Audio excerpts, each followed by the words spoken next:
Alright guys, what's going on? Hopefully you can hear me. I've been sick for the past week, so probably sound freaking stupid, but we'll give it a shot. Kind of just got the camera a little ghetto rigged up in the back seat on the tripod. Yeah, so hopefully it's not too wiggly or shaky, whatever. If it is, you probably won't be seeing this video. So yeah, we're all fogged up because we just pulled out of the basement, but hopefully that'll clear up soon.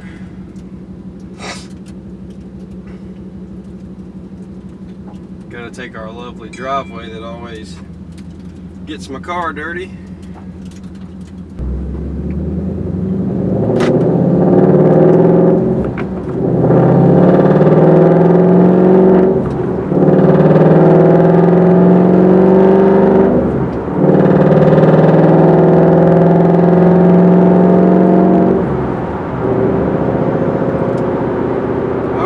So I don't know if you can see, but down here we are missing an airlift performance gauge or whatever.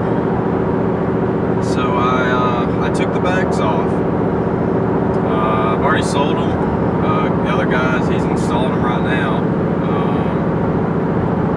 I've had them off, I guess, for a week or two now. Probably 2 weeks. I've been sick the past week and haven't really done anything other than go to work, come home, go to sleep. But I guess there's a cop sitting there. But I guess you're wondering, why would I take the bags off? I only had them on there for a couple months. I think I put 3,000 or 4,000 miles on them, I think. And they were a lot of fun. They are a very good attention getter. That's what you're after if you go to a lot of car shows or something.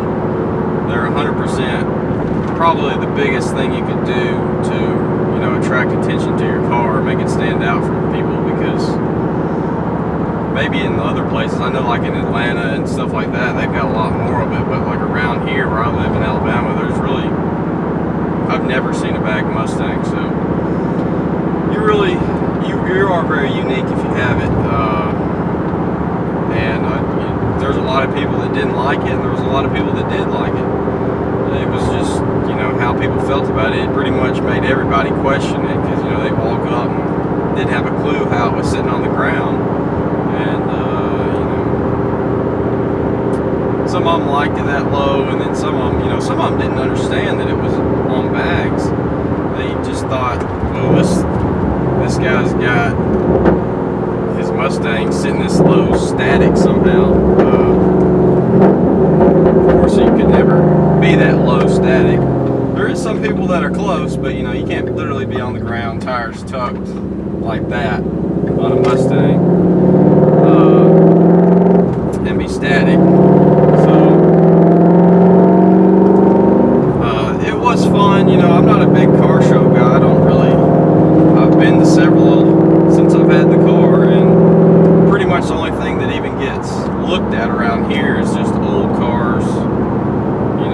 Your classic old desired cars. Those are pretty much the only things that ever win. They really kind of just overlook modern stuff, which is not right. They should. I don't know why they don't have classes for, I don't know, 50s back, 90s back, 2000 up, whatever, I don't know. They just, around here they don't do stuff like that. They don't have, well, at least the stuff I go to. I'm not real big, I guess, in the car community around here, so I don't know if there's other shows that do a better job of it or something, but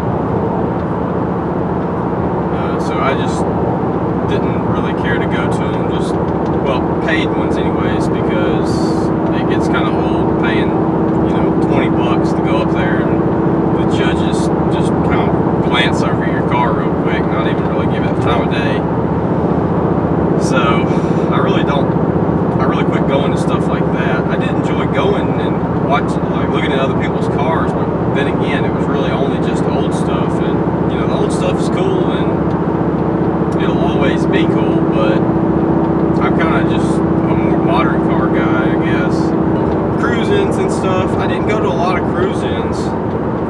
bags. I went to a couple, and they were, you know, hot topic. A lot of people liked them, and it definitely attracted a crowd. But I don't know. I just kind of got bored with them. I mean, they were cool. Like, me and my girlfriend would go Pokemon hunting and stuff in my car, and you know, there's a lot of driveways and stuff. You know, to get to places that the gyms are at or the stops are at or everything. So it was really good to be able to air up and get into these places and you know, be able to ride low where the car looks good, yet still get into places like this. But you know, I don't know, it played on my mind that I was, you know, it's an expensive thing to have. Airlift is an expensive thing, and I just, the more I thought about it, was, you know, am I getting my money's worth with this? Am I enjoying it enough to justify that money? Well, you know, at first I was, but then, you know, it kind of, you know, the hype of it or whatever, where it was new and it was awesome and everything, that kind of wore off. And, you know, don't get me wrong, it was still cool. You know, like I said, you can get over stuff. That was the main thing that I will miss, is not necessarily being able to slam it, but the ability to get over stuff. That was really the best part about it. Being able to ride low and yet not have to worry about scraping or anything. You just air up on the fly and, you know, be done. But you know, so I thought, you know, I wasn't not enjoying it. You know, I'd still air it out everywhere and stuff, and it'd still get, you know, it was still a lot of fun. But I don't know. I just kind of just thought, should I sell it now when I can get a lot of money? Because, you know, bags have become way more popular now. There's a lot of Mustangs, you know, not necessarily in locally, but like online and stuff. It's real big. So I was thinking, you know, I could probably just still sell them and make back most of all my money that I bought them for, and, you know, save that money or spend it towards something else. So that's what I ended up doing, and I put them up for, well, I actually didn't even put them up for sale. Some guy contacted me asking, I think he was asking just if it was worth it or if I liked it. He has BC coilovers and his car slammed, and he said it rides horrible. So he was tired of that, but he does like the low look. So he was asking about that, and I was like, well, you know, if you want to go airlift, I'll sell you mine. And we ended up working out a deal or whatever. I got home from work at like 6 o'clock one day, and I just went to town pulling stuff off, and I got everything off by midnight. And I didn't butcher it or anything. I did it the right way where he can put it back together.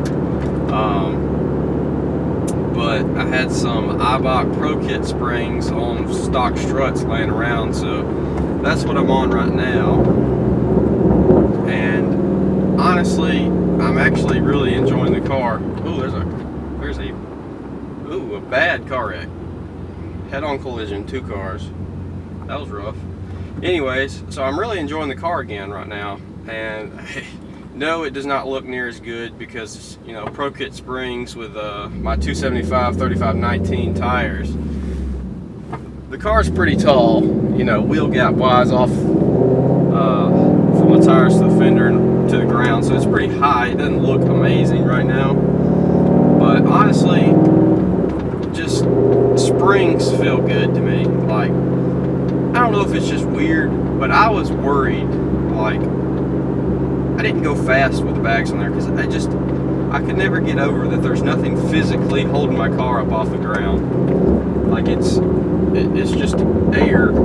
So I don't know, I was always just worried about playing in the car anymore or going fast and stuff, because I was like, man, what if a line busts and, like, it just drops to the ground while I'm running 130 or something? Like, you're gonna die.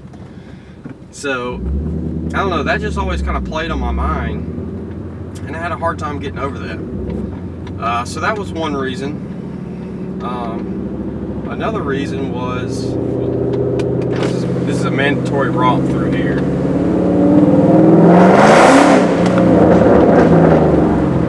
Sorry, that's required with those echoes. Hopefully you can hear that. But what was I saying? They never rode as good to me. You know, I got a couple of buddies that have bags, and they say they ride like perfect. Like, I don't know, maybe they're used to coilovers or something, so the bags are like really good compared to that. I'm not sure. They didn't ride bad necessarily, but they weren't as comfortable as Springs. Now, of course, I didn't play a ton with it as far as getting all the settings correct and stuff, so possibly I just did not have it I didn't have it dialed in good enough, because you do have all the dampening and you know, of course, the actual PSI of what's in the bags. So maybe I just didn't have mine set up right. I don't know. That wasn't the main reason, but that was worth mentioning. Like I said, now on the Pro Kit Springs, the car rides great again. But it doesn't look near as good. I'll say that first off. It'll never look as good without bags, because just being slammed, that's the best look there is. I'll say that forever, because, you know, even after I don't have the bags anymore, that was the best look. So, like I said, I don't regret selling them. I don't necessarily regret buying them either, because I did have a real good time with them. They were a lot of fun. You know, I'll have pictures and videos for a lifetime. I can show my grandkids if I want to about my bagged Mustang when I was a kid. You know, I was young. It's kind of dumb, but you know, that is a cool thing about nowadays. You will have these videos and pictures for memories forever. But yeah, so that's really it.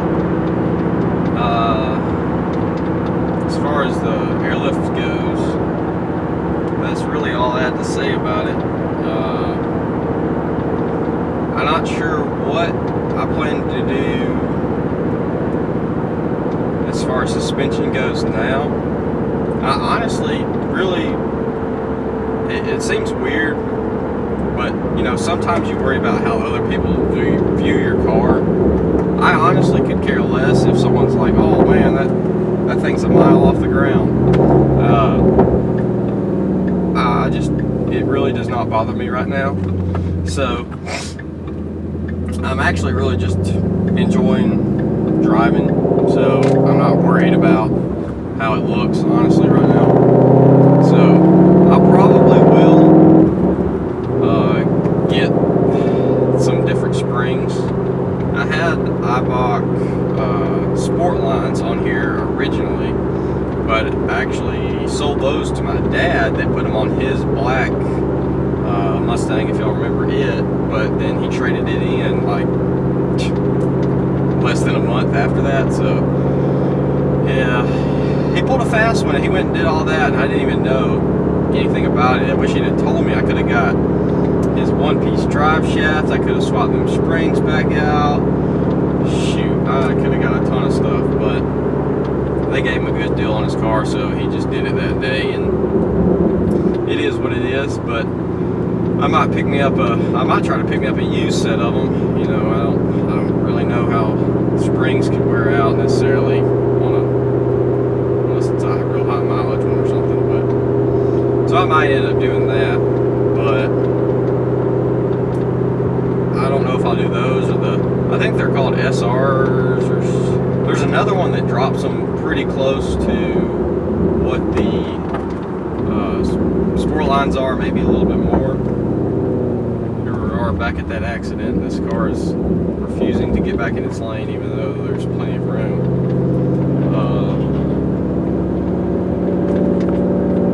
But yeah, so for right now, really with the car, I'm really just probably not going to do anything with it other than just enjoy it.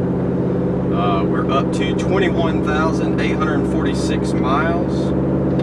So she's still a young little girl, but we're, you know, we're having fun with it. And I'm about to go get me something to eat, so